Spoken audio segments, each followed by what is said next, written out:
Life Management Science Labs would like to acknowledge that we live and produce this podcast on the traditional lands of the Wurundjeri people.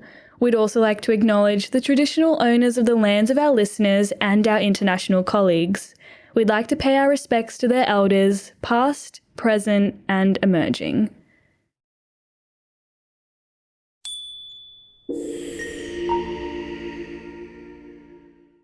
Hello everyone, and welcome to Work in Progress, the Personal Productivity Science Insights podcast produced by LMSL, the Life Management Science Labs. We are champions of life management science, providing structured insights informed by science and inspired by practice on key aspects of conscious living. Each week, we bring you scientific and practical insights on each element with the expert knowledge of professionals in the field. I am your host, Joanna. Let's get started. Hey everyone, and welcome back to Work in Progress. I am your host, Joanna, and today we are going to be chatting about the science of productivity and how we can leverage psychology to optimize our time. So we're basically focusing on time management today and how it links to productivity. And I'd love to introduce our guest, Dr. Maike Neuhaus. Maike is a psychologist, speaker, and coach. She supports individuals and organizations to understand what humans need to flourish so that they can realize their potential. Hi, Maike. How are you today? I'm very well. Hi, Joanna. Thank you for having me. Of course, it's my pleasure. Before we get into everything, I'd love if you could just tell us a bit more about who you are and what it is you do. Yeah, I'm not sure I have that much more to add to what you already said about me in the beginning. So that was fairly accurate. But yeah, I guess I go under the handle of the Flourishing Doc, and flourishing is really my big passion. It's basically the overarching goal that I guess everybody has in life, because it basically means living a life to the best of your ability. So, creating a life that excites you. And that is basically the aim, let's say, of positive psychology science, something that I'm very passionate about. That is amazing. So you've got a superpower to help people flourish and live their best life. I guess, but I would add that it's built on other people's insights from research. So yeah, amazing. Well, I'm so keen to dive into that and get to know a bit more about these insights as well. But before we do that, we have a section called Have You Met Maike? So here we're just going to ask you a few little questions to get to know you. So my first one for you is there a book that you're reading at the moment or one that you can recommend for us? Oh, I'm one of those people who reads a few books simultaneously. I'm a big nonfiction reader, I should probably say, first and foremost. One of the books I'm rereading is Scott Barry Kaufman's Transcend, about self-actualization, which is absolutely amazing. And I was also just recently gifted a book by my friend Jade Miller called Making Lemonade. So that is wonderful as well. It's the antidote to the existential crisis. And it's very fun to read, especially, when you have fabulous friends who write these books. Love it. Oh, wow. That's so cool. I haven't heard of those ones. I'm more of a fictional gal myself, but I am trying to get into nonfiction. It's a bit hard. Sometimes I see my fiction books sitting there and I'm like, oh, I'll pop this down. I'll just read that. But yeah, thank you for those recommendations. No worries. And I can only say, for me, the challenge is the other way around, because I feel like, especially when you look at the topic we're going to talk about today, I should read more fiction just to give my brain a little bit of a break from the work I usually do. I just tend to latch on to the nonfiction. And even when I take a break, just wanting to learn more. So I'm not sure that's always the best idea. No, I think, honestly, I feel like it's great because I want to be able to actually learn more from what I'm reading. Because when I read fiction, it's so easy to read and it takes you to another world where nothing is real. And then, I need to expand my horizons, basically. I might give those ones a go. Moving on, do you have a movie that you love or you could recommend to us? Well, I have to admit, I am not a very big movie watcher. I just find it very hard to sit still throughout them. But I did recently rewatch The Blind Side. So when I traveled from Europe to Australia, there's what's the best thing to do on a plane is actually to watch some movies. So I rewatched it and I absolutely loved it. I just find it so inspiring. It's based on a true story, and to watch people doing good in the world regardless of society's expectations, speaking your truth, and just something that inspires me and deeply touches me. Love those. Oh, amazing. I'm a bit similar. I can't sit still during movies, but also I just fall asleep. When I watch movies, it's horrible. I just cannot stay awake for the life of me. I will like just pass out and I will not finish my movie. Oh, Um, really? yeah, That's but so I find funny. planes a really good way to actually like sit down and watch a movie because you've got nothing else to do. You can just like focus on what you're watching. Exactly. I love that. So that's always my big opportunity to actually get some movies into me. So I can Yeah. able, I'm able to join into the conversations about all the movies out there. Oh, yeah, definitely. I'm exactly the same. Great. Well, we've got a few more here. Are you listening to any podcasts at the moment, or do you listen to podcasts? I do listen to podcasts, and again, a few different ones similar to my book reading, very nonfiction, always educational. Huberman Lab always is a Oh, big yeah. one in there. But yeah, I'm also about to start my own podcast. So maybe keep an eye out for that. Oh, wow. Amazing. What's this podcast going to be on, or can you say anything?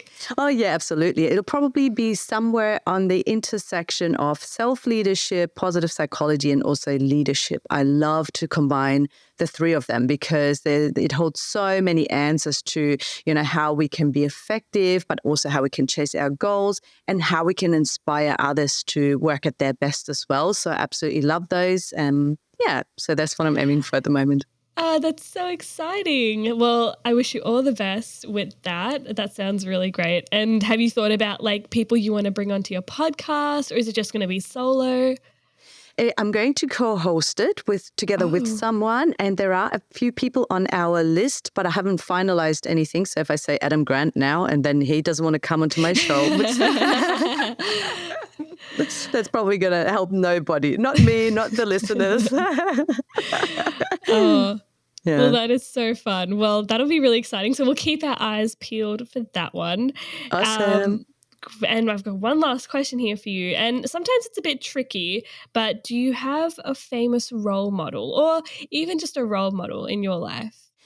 I think I have lots of different ones. And of course, we can talk about the big researchers who inspire me. And, I've mentioned Scott Kaufman in the beginning. He very much, I think, had a different start to life, struggled because he was in a special needs school and, couldn't really thrive in the normal educational world and so forth. And at some stage, some teacher just realized that and, started to support him. At least that's how I understand his story. And look at him now, he's a professor and such a celebrity in his field kind of thing. And he just seems to be like a wonderful human. There are lots of different, I look up to a lot of researchers, just hardworking people, who keep pushing science forward for humanity. And being an academic is a very, very hard job, knowing that firsthand and having left it because it is. But you Yeah. know what? There are so many qualities and characteristics and attributes and people that I just absolutely admire. And most of them, to be honest, I find in my closest friends is, Yeah. people with a big heart, people who don't have the slightest a bit of an ego, even though they would have all the reasons to. People who think of others and are always there to help and support. People who live with integrity, who speak up, when things really matter to them, who are not afraid of what other people think, and still speak their truth. It is really Yeah. those qualities that I absolutely admire and adore. And I am so lucky to, be surrounded by people like that. My friends are the best. And, obviously, my family as well. So it's more those qualities that I, take snippets from different people and let that inspire me. Yeah, and those qualities that you mentioned are so beautiful. And I feel like those are qualities I also look for in people. And it's so great when you actually know someone that embodies those qualities because you can look at them in real life and be like, wow, this is how you do things in life. This is how you speak to people. This is how you act. And yes, a lot of the time our role models are famous people because they're doing amazing things in the world and they're making this huge impact. But we can't often see exactly what they do. So it's always great to be surrounded by these people we look up to. Exactly. And it's exactly what you said. We don't really know those people. We don't see what they're like behind closed doors. We don't see how they interact with others who don't share the same status, in society Yeah. as they do. And those are really the things I think that matter most. Yeah, definitely. And I'm so glad you brought that up because it's so important. And I think it can be like a little reminder for people to look around you more and look at all the good qualities in the people you know. And we don't always have to look up to, politicians or celebrities or famous people to find the inspiration we want. Exactly. Well said. Perfect. Well, I think we can dive right into today. And I always love to start by asking people what they think productivity means to them.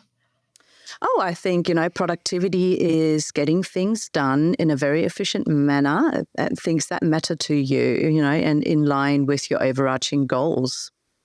Yeah, that's great. And I feel like that really sums it up. And productivity also is like different to everyone because I had this really interesting conversation with my friend yesterday and she was like, productivity to me is staying up all night writing that assignment for university and then I'll sleep all day. But then productivity to me is waking up early, getting that assignment done and going to bed earlier. So it's like different to everyone, but I feel like if it works for you, that's what's important. Exactly. And you know what I love about that, Joanna? I think it's that, there are certain ideas we have of what productivity needs to look like. And of course, there's sort of a lot of science behind productivity and, tools and strategies we can use. And I'm sure we're going to dive into many of them. But we always must remember that most of the studies are based on, larger populations. And we're looking at averages, on average, what works for people. That doesn't mean, we're not all the same. And especially when it comes to, those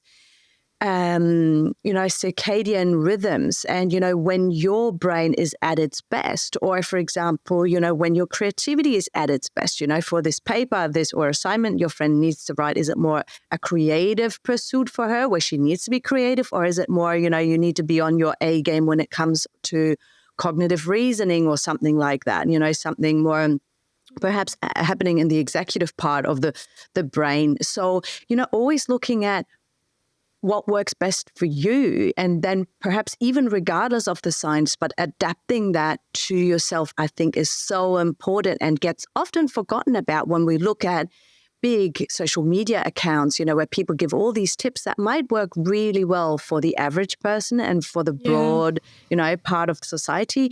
But always looking at what actually works best for you as well, I think is very, very smart. Yeah, definitely. And I think sometimes we can make people feel bad for not fitting into this sort of mold of what productivity could look like. For example, waking up at 6 a.m., going to the gym and then going to work and like smashing out all these things during the day. Like that doesn't work for everyone. And sometimes I feel like people can feel bad if they don't fit into that sort of mold. 100%. And it's exactly that, the morning routines. At some stage, this whole idea of a morning routine came up. And I think to some extent it is awesome because for many people, it means that they have a plan to get some of the things that matter most to them already done and out of the way first thing in the morning. And that is fantastic. Yeah. But you have to find the morning routine that works best for you. So to give you an example, how many people have morning routines that involve, let's say, half an hour of exercise and X many minutes of meditation and then, having this meal or journaling and I don't know what have you. For me, over the years, and I've been playing around with this, and I always encourage other people also to play around with different strategies and find what works best for them. But for me, when I wake up, my brain is ready to execute hard tasks. So for me, to wake up and go for a run for an hour is really a waste of my mental energy in that moment. Yeah. So I much rather use exercise to break up my working day and give my brain a break when it needs it. But by the time I come home from a run, I'm like tired, sleepy, exhausted most of the time, or my brain is just not at the same capacity to get hard stuff done as it would be without that run first thing in the morning. So, again, it's so important for everybody to find out what works best for them. Yeah, and like play to your strengths and your own strengths, not someone else's strengths, and try to fit into their schedule or their routine. Absolutely. Yeah. Great. Well, I'd love to also ask you, like, what does the science of productivity entail? Like, what does that mean? Yeah.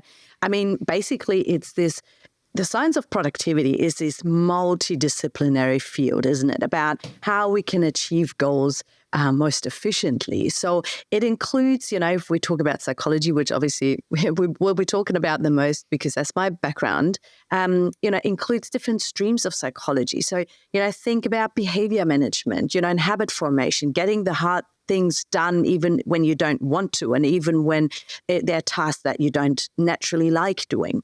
It's about, attention management. So how do you really stay focused, especially in a world of distraction? It's a lot about self-regulation, using your willpower. We can talk about motivation, about cognitive psychology and phenomena like, for example, the flow state or the flow experience. We can talk about the many different cognitive biases we have or errors in our thinking and our mindset. So each of these is really a massive can of worms, which I'm happy to dive into with you. And I guess we won't run out of topics to talk about today.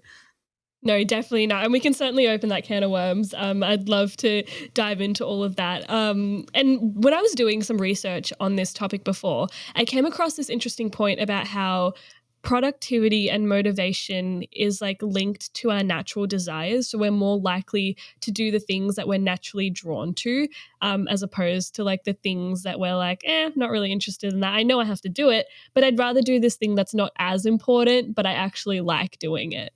Yeah, absolutely. So, this is something we call intrinsic motivation. So, broadly speaking, there are two different types of motivation. There's intrinsic motivation, extrinsic motivation. I'm sure most listeners are familiar with that. Yeah.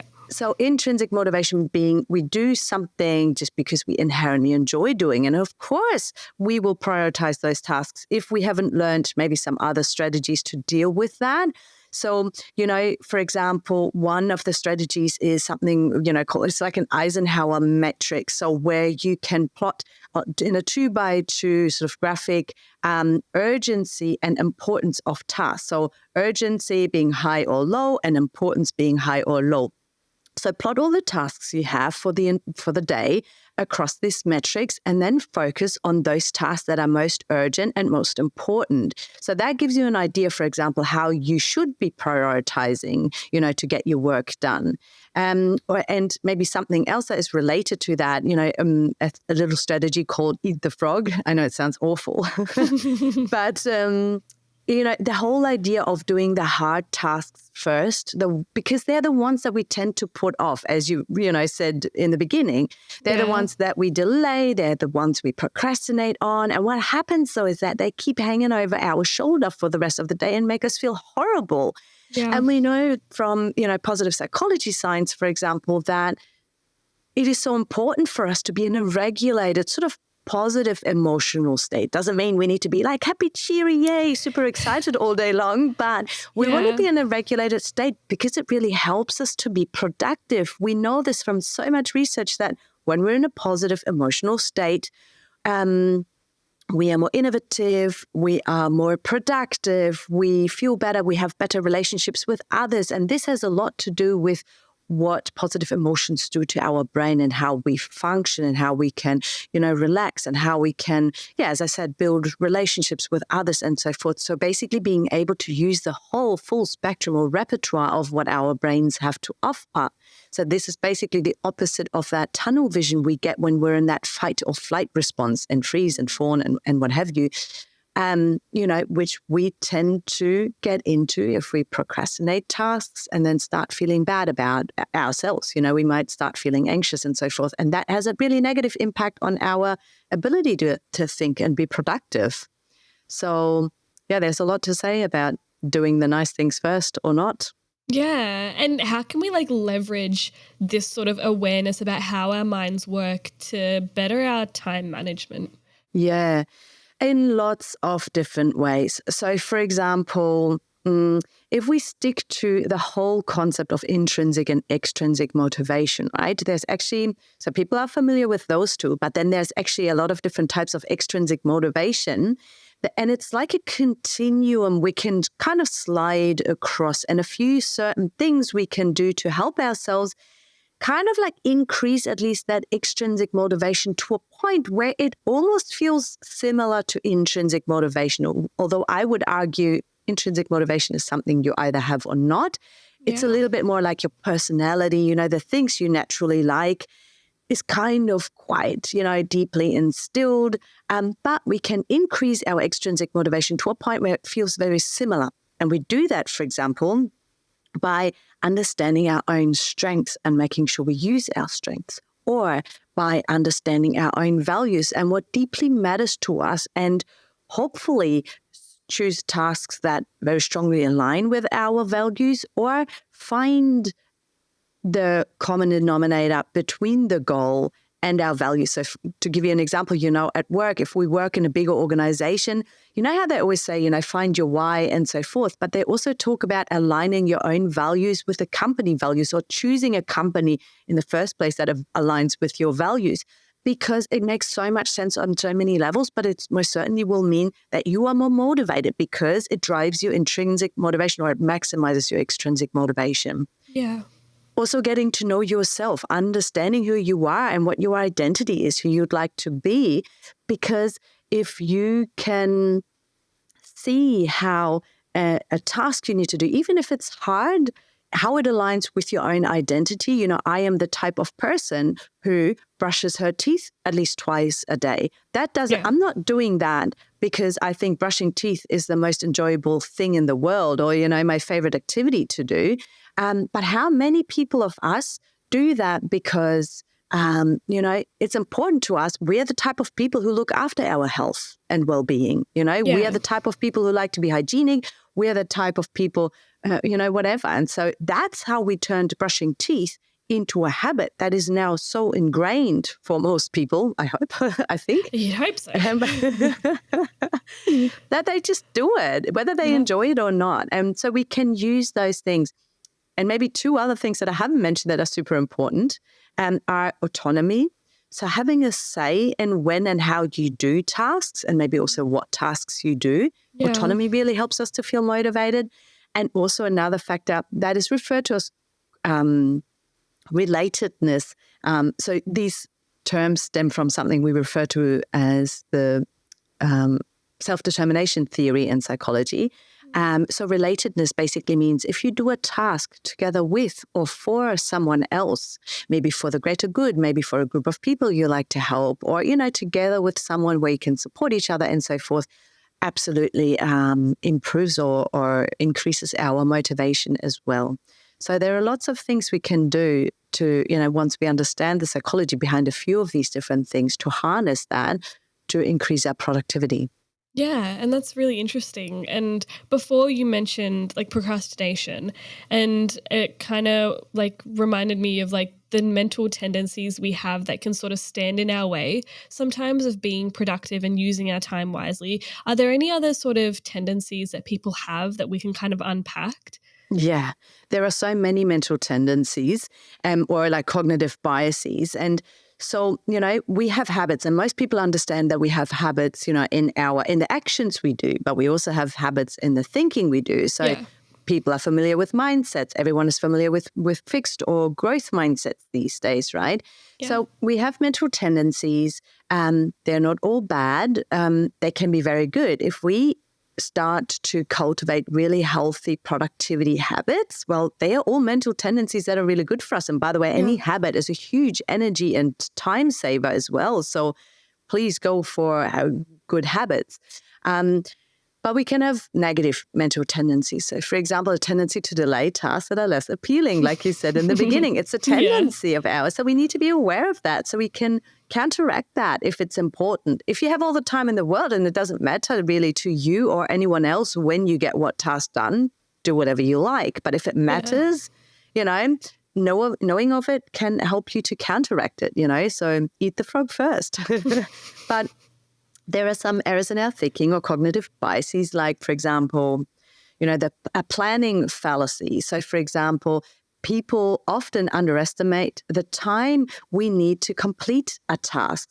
I don't know if it happens to you. And even knowing of all these things, these mistakes or errors still happen to me. Literally last night, I was finishing off a task for a consultancy project for a client. I thought easily my deadline was last night at 6 p.m. And, I felt cruisy about it, thinking I have the whole day because I'd blocked it to work on this. And I knew I didn't have much left to do. But sure enough, something was in there that took a lot longer than I had anticipated, and it Yeah. tripped me up. So many people experience that.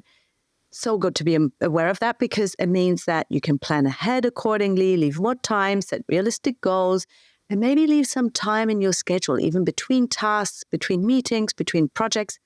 It's always something happens, doesn't it? Something we don't expect. Yeah. So that's a big one. We also have, optimism bias, the belief that we think things will run a lot more smoothly than they actually tend to do often. So again, being organized, tracking your time, not leaving things to the last minute. Yeah. And then maybe another one I'd highlight is something called the sunk cost fallacy. And we have it in so many areas of our life. But, this is our tendency to think that the more time or resources we have already invested in something, the less likely we are to abandon it, even when it's no longer beneficial. So one example, maybe outside of the workplace, is when you have an old car and it needs repairs, and you have it repaired and the repair wasn't cheap, and then something else breaks and you repair it again. And at some stage, someone might say you might be a lot better off to sell that car and get something else. But you think, I've just invested so much money in it to get it repaired. Why would I sell it now? Well, why would you sell it now? Because it just doesn't work. It keeps breaking. So only because you've already invested so much time and energy into something doesn't mean it's actually still worth pursuing. So again, it's a good idea to be aware of that. Yeah. Oh, I love that last one. I feel like I do that a lot. I'm like, okay, so I've spent so much time and energy already trying to make this specific thing work. Like, why would I abandon it? Because it's like, you got to keep investing in that one thing. And that's so interesting that you bring all those points up.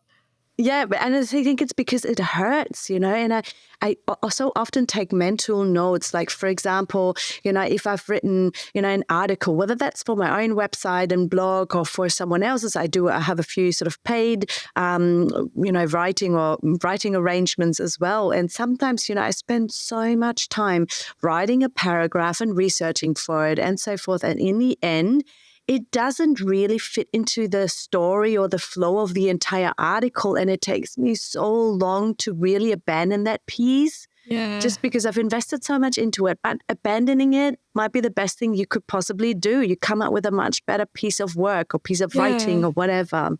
So it's hard, but it's worth taking note of. Yeah, definitely. But you also get the chance to start over. You can completely scrap it and be like, okay, I know what didn't work. And now I can do this again and work on this again, which is really awesome. And the more we're talking about all these sort of tendencies that people have, the more I'm realizing that self-awareness is so important. For me, I know that when it comes to completing tasks, I need to give myself a bit of extra time because I'm the biggest procrastinator. I will plan it all out, and then I'm like, ooh, what's over there? Ooh, what's over there? Ooh, what's on my phone? So I know I need to cater for my wandering mind. And don't we all have that wandering mind? And again, living in a world of distraction, that whole idea of focused work and, Cal Newport's idea of deep work and so forth, which is so, so good. And also for myself, we constantly have all these distractions. So I totally get it. Plus, and this is another bad tendency that not only I have, but a lot of other people, needing that deadline to really come close, that added stress and pressure. It's such a bad habit, but it's I thrive on that. It makes me work really hard, but it's so bad. No, I'm the exact same because I'm like, okay, the deadline's in 2 weeks. I've got plenty of time. And then the deadline's a day away and I'm like, okay, I actually have to do this now. Yeah. And sometimes it's all about being realistic with yourself. Sometimes I'll be like, okay, Joanna, you're going to sit here and for 3 hours straight, you're going to work. And then in my head, I'm like, Joanna, don't be ridiculous. Of course you can't do that. You just can't do that. So that's self-awareness. It's so funny. Yeah, absolutely. Have you watched, Tim Urban has this amazing TED Talk about the procrastinator brain. Have you ever watched that? No, maybe I should. Oh, it is so hilarious. One of my all-time favorite TED Talks. watch it. Oh, I love a good TED Talk. So Yeah. I will definitely check that out. Thank you for that Awesome. No worries. But yeah, I'm so glad we're unpacking these tendencies, because sometimes when we talk about productivity, we can think of like perfectionism and like we have to be perfect. We have to have our schedule all sorted out. Like people don't face these types of challenges that I go through. And it's so important to normalize, all of this. Absolutely. And there's so many misconceptions in that as well. All the ideas we have about what productivity needs to look like or what we should be doing or whatever, I think is really worth looking into. Yeah, and that is the perfect segue into my next question for you, which is what are some of the common misconceptions that we have about productivity? Yeah, I mean, lots. I mean, you can probably think of some from the top of your head. And I think I mentioned in the beginning, the whole idea, for example, that resting is unproductive. I think that is such a huge one. And often when I get asked, to facilitate workshops or produce something as part of a consultancy for an organization or give a talk somewhere, I think a lot of it has to do with the whole idea of people feeling like they constantly need to be on because, it's this whole balancing act because they feel it's expected. And to some extent, for someone to almost like disappear or take a break or whatever, is seen as unproductive and lazy and so forth. And we have internalized this whole thing too. So we think we need to always be on and that resting is unproductive. And it's so not true. And we have so much research to show that, we need breaks and we need to rest in order to function properly. And we also know from research that even if, let's say, we take a 5-minute break, we make up for that because of how well rested we are after having had that little break. We really make up for the lost time. So it's always a good investment in your time and in your productivity to take some breaks.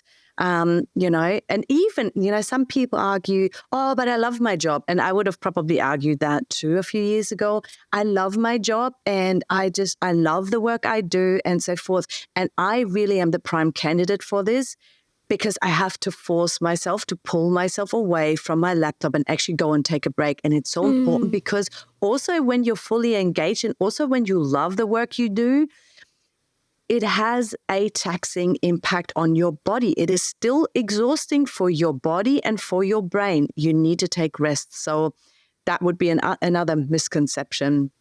But, there are so many. Procrastination is often seen as a sign of laziness. And how many people beat themselves up over being, procrastinating a task or so. And I get it, but it's not laziness. That is the thing we need to understand. Most of the time, procrastination happens because we don't know exactly how to tackle it best. And you mentioned it in the beginning, people tend to then put it off, but it's not because we're really lazy. Often we are scared. We feel anxious about starting it because it can be so overwhelming. It can feel like Mount Everest. So it's more a sign of, feeling stressed and overwhelmed about it rather than being lazy. So knowing that can really help us to then find strategies to combat that. Okay, so then let's break it down, or let's not have the ambition to solve the whole task or write the whole thing or complete this project, but let's dedicate maybe this awesome 10-minute rule or 2-minute rule, whatever you want to make it. But let's just work on the task for 5 minutes or 10 minutes and then stop. Do that. And for most of the time, for most people, that's the perfect way to actually tackle something they've been procrastinating for so long. So there are so many misconceptions, the whole idea of busy equaling productive. Yeah. Where do we start and where do we stop? Are there common misconceptions that you often come across, Joanna?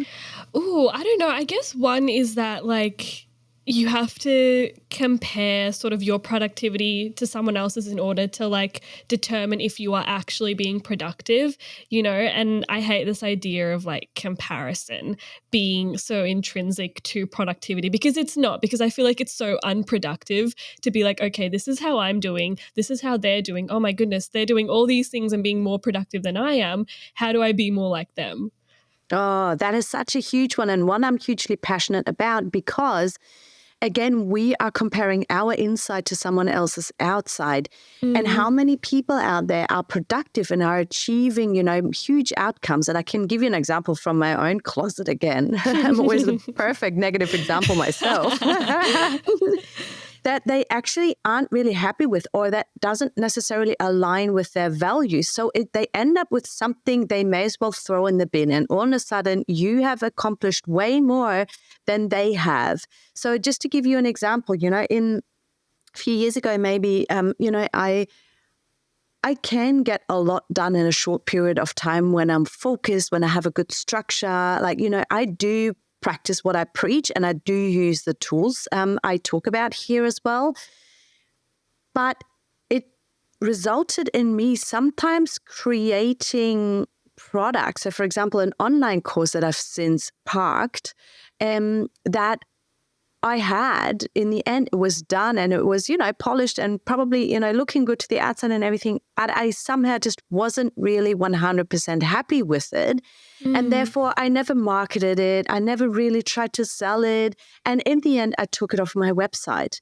And so what good is in that? I mean, I can find some benefits, and there's a lesson learned, Yeah. but only because, I've created something in a short period of time or whatever. I looked amazingly productive to the outside, but it led to really nothing tangible in the end. So always a good idea to catch yourself when you're comparing yourself to someone else. Yeah, definitely. Because like you said, from the outside, it might look perfect. They might look like they're accomplishing all their goals. They're so productive, but you don't actually know the quality of the product that they are making. Exactly. Or I mean, even going back to the example you brought in the beginning, how many people who are night owls like your friend, probably look at, people like yourselves and go, I wish I were that person who can get up at 6 a.m. and, go for my run and just smash these things out like you should, according to the books. Misconceptions. Yeah. That's a misconception. Yeah, definitely. But for me, the person on the inside, I'm like, I wish I could sleep in. I wish my body was wired to have a bit of a sleep in rest sometimes, but I'm not. And it sucks because some people can sleep into like 11 a.m. and my body's just like, okay, 7 a.m., let's go. That's the latest that we can sleep in. Exactly. And it I sucks. know, even though you might have gone to bed at like 3 a.m., on a weekend or something like this, like, hey, 6 a.m., my brain is, hi, we're there, let's go. And my body thinks, that wasn't enough sleep. Yeah, exactly. I relate so much to that. And like everyone's got their thing. You don't actually know what's going on for that person, if they like the way that they're doing things or if that's just how they're wired. Exactly. Yeah, great. Well, I would love to dive into some more practices and strategies that we can give people just to handle their time management and productivity. So my first question for you with this is there a practice that you use personally to enhance your time management skills?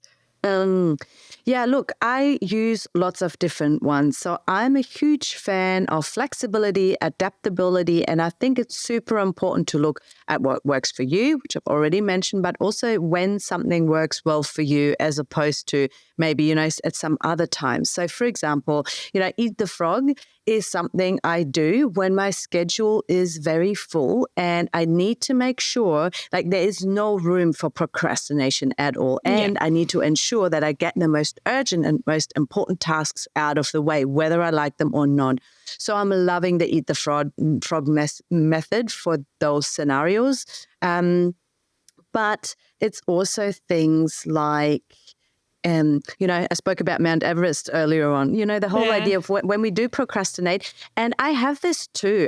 I can be very passionate, but also sometimes in a negative way. So maybe a bit emotional and really wanting to, chuck a tantrum really is what I'm trying to say. I'm like a 4-year-old toddler.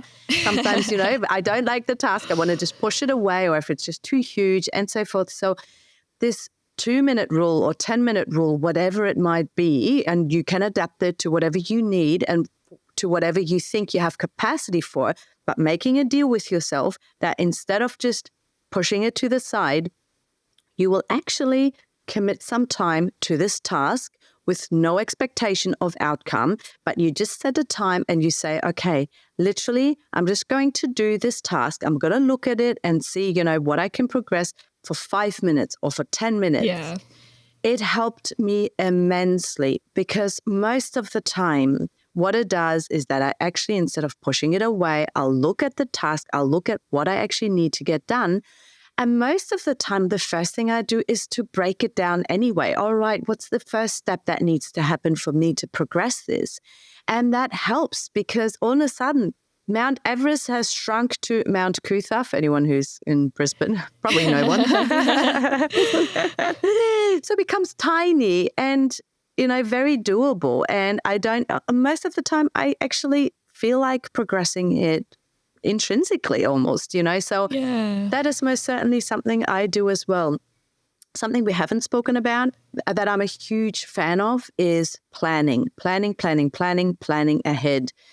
If I take the last, even 5 minutes of a day to quickly look at my agenda for tomorrow and look at, okay, so based on the agenda, what do I want to do? What do I need to do? What are the tasks? I literally just write it into my notes app. I prioritize the tasks, sometimes in terms of time, what do I tackle first?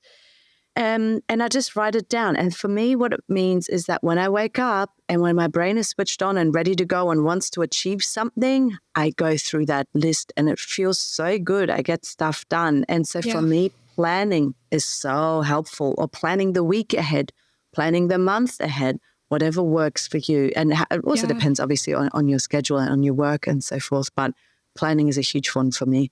Yeah, definitely. And I love the Mount Everest example because I often find that you just need that little push to just start something. And I found that I sometimes don't even do this intentionally, but I'm like, okay, we'll just write a little bit on this project that I have to do. And I often find that I keep going because I pushed myself to actually start it, that I'm like, oh, I don't need to stop. I can actually just keep working on this for a few hours and I can actually do more than I thought. Exactly. And that feels so good, doesn't it? And I love the weight it lifts off our shoulders as well, because again, it will help us perform better and be more productive throughout the rest of the day as well. So I think that is so good. And then, you said, then you can crack on for a few hours ahead or whatever. And that is also so important. I think that whole idea of minimizing distraction. So creating the conditions and the environment for us to flourish and be productive as well. Because you can have all these strategies and you could actually be intrinsically motivated to do a task and so forth. But if you're constantly being distracted, that's not going to help you be productive. And I think, we've spoken so much about misconceptions or myths or, cognitive biases or whatever, because we think that if we just briefly, for 1 minute, read that email that just pinged into our phone, or, if a colleague comes to our desk and just briefly interrupts us for a 2-minute chat, doesn't matter. We've lost 2 minutes. But research shows that we've lost a whole lot more than 2 minutes. It's probably more like 20 minutes because it takes us a lot longer to really get back into the task and pick off from where we left things off. There's something called attention residue. Your attention is still stuck on something else, might still be stuck on the chat you just had with that colleague, or might still be stuck in that email. Something just keeps working inside our brain. And that's all energy we can't use to really focus on this task. It's also one of the reasons why multitasking barely works, not when the tasks are important and cognitively challenging anyway, Yeah. So, And I guess that's why they say I'm on a roll, because when you're on a roll, you don't want to be interrupted in the middle of that roll because, things are working, things are happening. You're like, wow, I'm doing this. And then if something just blocks that from you, then you're like, oh, the roll is done.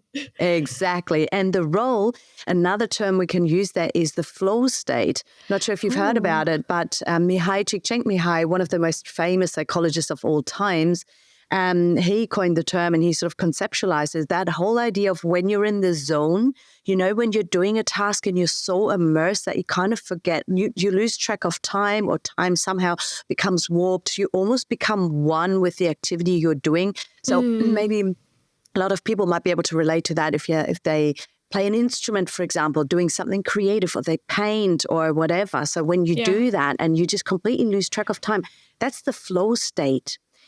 And we can absolutely have this with our work as well, whether you're in the office or whether you're in the home office, whether you're self-employed, whether you're employed by someone else, and using that to your advantage, because there are certain things you can do to create the conditions we need in order to flow. And let me tell you, distraction is not one of them. Yeah. Because as you said, you're on the roll. Well, that distraction comes and that roll is gone. Yeah, exactly. And I'd love to talk a bit about planning, because you mentioned it before, and I'm a big planner as well. I love to plan my weeks in advance, because it's so satisfying being like, oh, I'm doing this, I'm doing that, and then you've got your entire week planned out. But for those of us who, want to improve our time management, we're not massive planners. We want to try becoming a bit of a planner. How can we go about this? How can we integrate this into our schedule?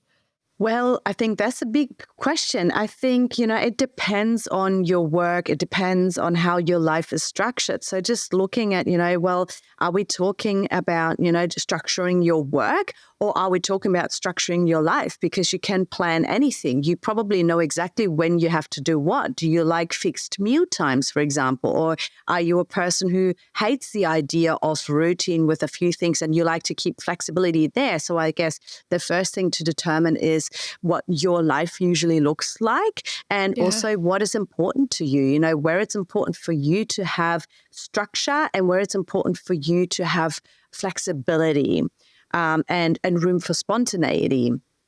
So based on that, I would just say, just start by, if you've never done any planning before, maybe start with the next hour. Look at the next hour and go, okay, how could you possibly structure that in a way that might work for you? If you've done a little bit of planning, maybe plan the next day ahead, then maybe plan the next week ahead. I'm not so much a fan of, having 5-year goals anymore. I feel like the world changes way too fast. And with that myself, I'm even able to think about where I want to be in 5 years' time, what I want to be doing. And that just stresses me out because I feel like I want it to be something that I can actually work towards and that is sort of in reach. But, start small, use something. And then obviously, depending on what works for you, how you want to document that, do you want to just write it down in your notepad or, in your phone, or do you want to block chunks in your diary, in your, whatever that might be, your Google Calendar, or do you want to use tools like Trello, for example? I'm not sure if I'm allowed to say brands. I'm not, paid by any, and I don't recommend any in particular. But just to give an idea, there's tools out there and apps and websites you can use to structure your day and plan ahead. They are built for that. So experiment, do some trial and error, have fun with it, play with it, and see what works for you. Yeah. And that's the thing. There's so many different things out there. There are apps. You can get a journal. You can use stickers and different colored pens if you'd like. And this could be a fun process as well. Yeah, exactly. But make sure you don't get sidetracked on just, buying new stationery. Yeah, definitely. Keep it focused. And I guess, self-monitoring is one of the self-leadership habits that is so important. And I guess that's where a lot of people get sidetracked or lose focus. In order to be productive, we need focus. So, working with our brains and not against them, and just being aware of what works well for our brains and what is healthy for our brains and whatnot is a good idea. And I feel like I really want to add this, even though it's almost a little bit of a side topic, but I think it's so important and it's often forgotten about. The whole idea of in order to be productive, we need to have energy. And even we spoke about motivation before. People think that motivation just means having the energy to do something. Well, it's not really. It is the allocation of energy towards something.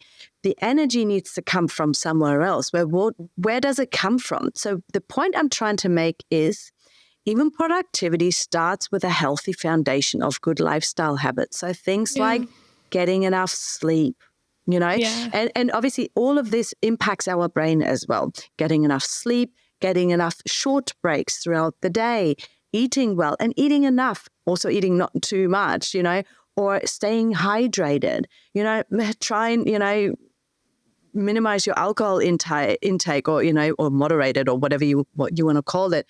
And exercising, not just sitting down all day long. So really start to prioritize your energy as well. Just your physical energy is your mental energy. So giving yourself that really healthy foundation of a healthy lifestyle will be half of your productivity secret already. Yeah, definitely. Because if you're planning all these things to do, but you don't have the energy to do them, what's kind of the point? Because you might not do them to the best of your ability, or it might feel very defeating if you're trying to do all these things, but you can't do it. And the reason is because you don't have enough energy to do it. Exactly. And how often do we think, in order, for example, we spoke about eating the frog.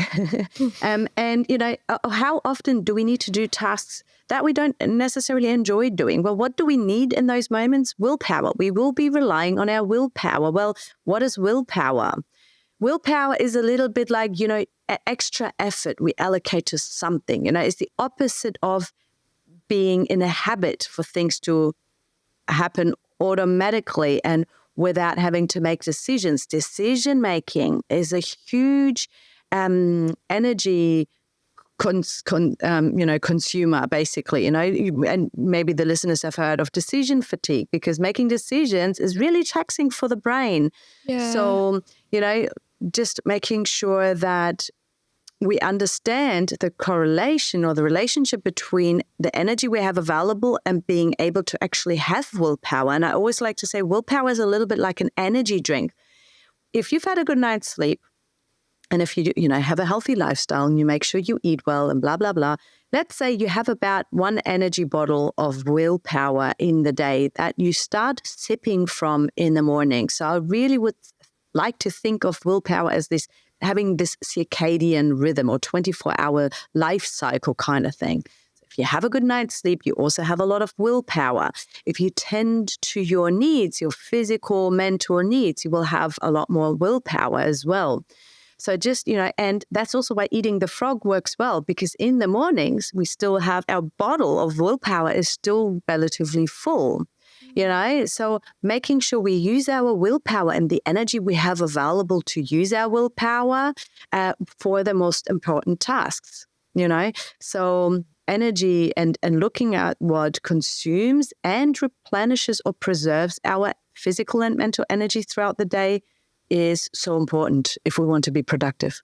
Yeah, definitely. And such an important point you bring up. So thank you so much, Maike, for sharing some strategies with us and also bringing our awareness to things we might not know about productivity and how that works in our minds as well. I feel like it's so important to be aware of the things that might challenge us and the things that might help us so we can actually make a difference in our lives. So that's really important. My pleasure. That's okay. Thank you. I'd love to now go to our open mic section. So here we just hand it over to you, and it's just a space where you can talk about whatever you would like to. Oh, well, I haven't even thought of that. So I feel like, actually, Joanna, I feel like we've covered so many different topic areas already that are really close to my heart. So, for example, even the whole idea of making sure we look after our energy. Yeah. But I think maybe what we haven't spoken so much about, but that I've touched on, is the whole idea, that when people think of productivity, they think of just smashing out goals, right? Any goals. And something I just really would like to highlight, I guess, is the whole idea of making sure your goals are actually things that are dear to you in the first place. The whole idea of choosing goals carefully, I think, is something that is so underrated still. And there is a phenomenon, I'm passionate about positive psychology. So the whole idea, the science behind, how we can create a life that excites us and obviously, achieve goals that will make us happy. Because there's this phenomenon out there that many people aren't aware of. And that is that we often set and aim for goals that we think will make us happy. But when we get there, it's a bit like an anticlimax. Yeah. And that has to do with so many different factors. So, for example, societal norms. We have, it's seen as successful if you have a fancy house, if you drive a fancy car, if you have a great career, one with status and reputation or whatever. And, if you're famous or whatever, all these things that are valued so highly in society, that maybe many people go and chase goals that they think will make them happy. For example, gaining many followers on social media, or maybe they're pursuing a law degree because they know their parents would love it, or, like just the reaction you get when you say you're a lawyer, you're a doctor, whatever. Yeah. And it might not be aligned whatsoever to their own values and what they are passionate about and what matters most to them in life. So if we talk about productivity, that's amazing, but make sure you get the first step right and choose your goal carefully. Yeah, I love that. And I feel like that's so important because sometimes we can just like Google common goals or goals I should have at the age of this. And then we can just base our desires and our goals on what other people tell us we should be achieving or we should be doing in order to feel happy. And something that I've recently actually done, is I've created an action board. So people make vision boards, but I can't remember who. I feel bad. I can't remember the name of her, but I listened to this podcast and she said instead of creating vision boards, create action boards, because that way you're not actually just looking at what you want. You are looking at what you want, but you also know there are tangible strategies you can use to get there. And the way you create this action board is you like literally just sit down and think about the things that are important to you, what makes you feel happy, warm, safe, loved, all these different things. And you look at images that make you feel that way as well. And you pop those on your action board. They can be symbolic, they can be literal, even chuck in a quote.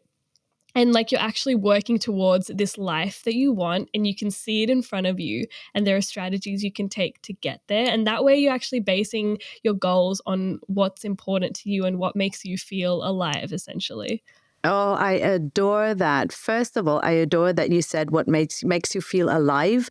The whole idea of flourishing is the idea of being fully engaged in life and being fully alive. So this is in contrast to languishing, which we experience, and many of us have experienced. I mean, I know you're based in Melbourne, throughout the COVID-19 pandemic, right? When many of us were in isolation, and a lot of the things that are so important to us feeling alive were all of a sudden taken from us. Yeah. So, for example, being able to go outside, hang out with our loved ones, maybe go to work and live our purpose, whatever that might have been. So feeling alive to me is a synonym of flourishing. Yeah. But I also adore that you've mentioned that because it's exactly that. People forget that vision boards aren't the answer. They don't just work by you looking at a dream you have, something that looks good and is maybe a goal you have. What still needs to happen as an interim step is you taking actions towards that. And how many people forget about that? And especially, when we look at all the woo-woo, that's out there, people who just share, things like that vision boards can be amazing and they can be so helpful, and productive for us in achieving our goals. But you need to use them properly and not forget about the role you play in shaping your own life rather than just looking at something. Yeah, exactly. So I adore that. Yeah. Oh, thank you. Because what if you're just sitting on your couch looking at your vision board all day, every day, and you're hoping one day that you can buy a mansion just by looking at your vision board of a mansion, you got to put in the work to get there, but also being able to see it in front of you, that you can get there. You just have to put in the effort, but this is what your life could look like. Yeah, exactly. And the other thing I love about it is that, often, so you mentioned a mansion, right? So how often is it that, people want to, let's say, buy a Porsche or whatever. And you go, okay, why do you want to buy that? Because, I think then this and that would happen. Then, okay, and why do you want that to happen? So if you've asked the 4 or 5 whys, at the end of the day, it's because people want to feel a certain way. So thinking about your action board from the place of how do you want to feel? What do you want to experience? What is at the core of that shiny mansion is so much better than aiming for the mansion, because you might get your mansion, but sit in it all by yourself. And really what you wanted is, have family and friends to enjoy this big house, because all of a sudden everyone can come over and stay over and be really comfortable together and just have fun or whatever, and maybe you don't have financial worries anymore. Well, those are the things, just aim for them directly and work towards them directly. Oh, I love that you brought that point up, because it's not actually about that mansion and that tangible mansion. It's about how it makes you feel and what you're able to fill with it. And it's exactly what you said. It's about that feeling you get from having those things or accomplishing whatever it is.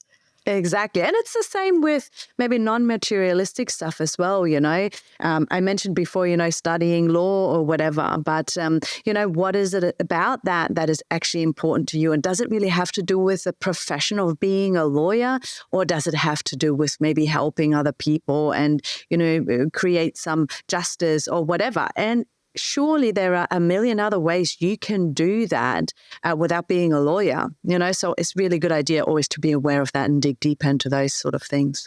Yeah, definitely. And I'd love to wrap up today by asking you, if you had one piece of advice you could give us, what would that be? The pressure. We can narrow it down. Let's go. If you could give us... Listen to this podcast recording. Yeah, no, I love that. And pick whatever works for you. But if we could talk about goals, if you had one piece of advice for someone wanting to formulate a goal that they can look at but also work towards, what would that be? Start with yourself, understand your values. That is always what I tell my people, because I feel like that's where we see the biggest gap in society. It should be the foundation for about everything we do, and every little goal we set is that it's based on our values. When we set goals based on our values, we eventually aim for things that actually matter to us, that we're passionate about, and how much motivation lies in that, There are things that, people think having a passion, for example, means just having so much energy for it or whatever. But having a passion, it's not so much about what you're happy to do, but it's almost like, what are you happy struggling with? Because the thing is, if you pursue your purpose, like a career or something like that, there will be struggles. If you want to create something magical, there will be obstacles at some stage. It will get hard. So choosing your battles and choosing the things you're actually happy to struggle with is so important. And a lot of that rides on your values. So for me, that is the most important thing, because when you do that, you make sure you aim for goals that actually will bring you the happiness every one of us is chasing. Yeah. Wow. Well, I could not have said it better myself. And that was so beautiful. Thank you so much for sharing that with us. And I really enjoyed chatting with you today, Maike. So thank you so much for coming on the show. Oh, it was such a beautiful conversation. Thank you so much for having me, Joanna. No worries at all. And for those of us who want to find out a bit more about you, where can we go? Oh, you'll find me at The Flourishing Doc, so on social media at The Flourishing Doc, or on theflourishindoc.com. So that's usually where I hang out. You can also look me up on LinkedIn, connect with me there. I love to connect with people, and you'll find me under Dr. Maike Neuhaus. Perfect. Well, if you did miss that, don't worry. We've got Maike's details down in the description below. But thanks so much for tuning in, and we'll see you all next time. You have been listening to Work in Progress, the Personal Productivity Science Insights podcast produced by the Life Management Science Labs. Listen to episodes from LMSL's 10 Life Management Perspectives on Apple Podcasts, Google Podcasts, Spotify, YouTube, or other podcasting apps on your smartphone. If you enjoyed this episode, please consider rating our show, sharing it, and subscribing to our channel, as it helps other people find it and us grow to bring you more quality resources. More of our work can be found on our website pp.lmsl.net, where you can join our movement. I'm Joanna. Thanks for tuning in.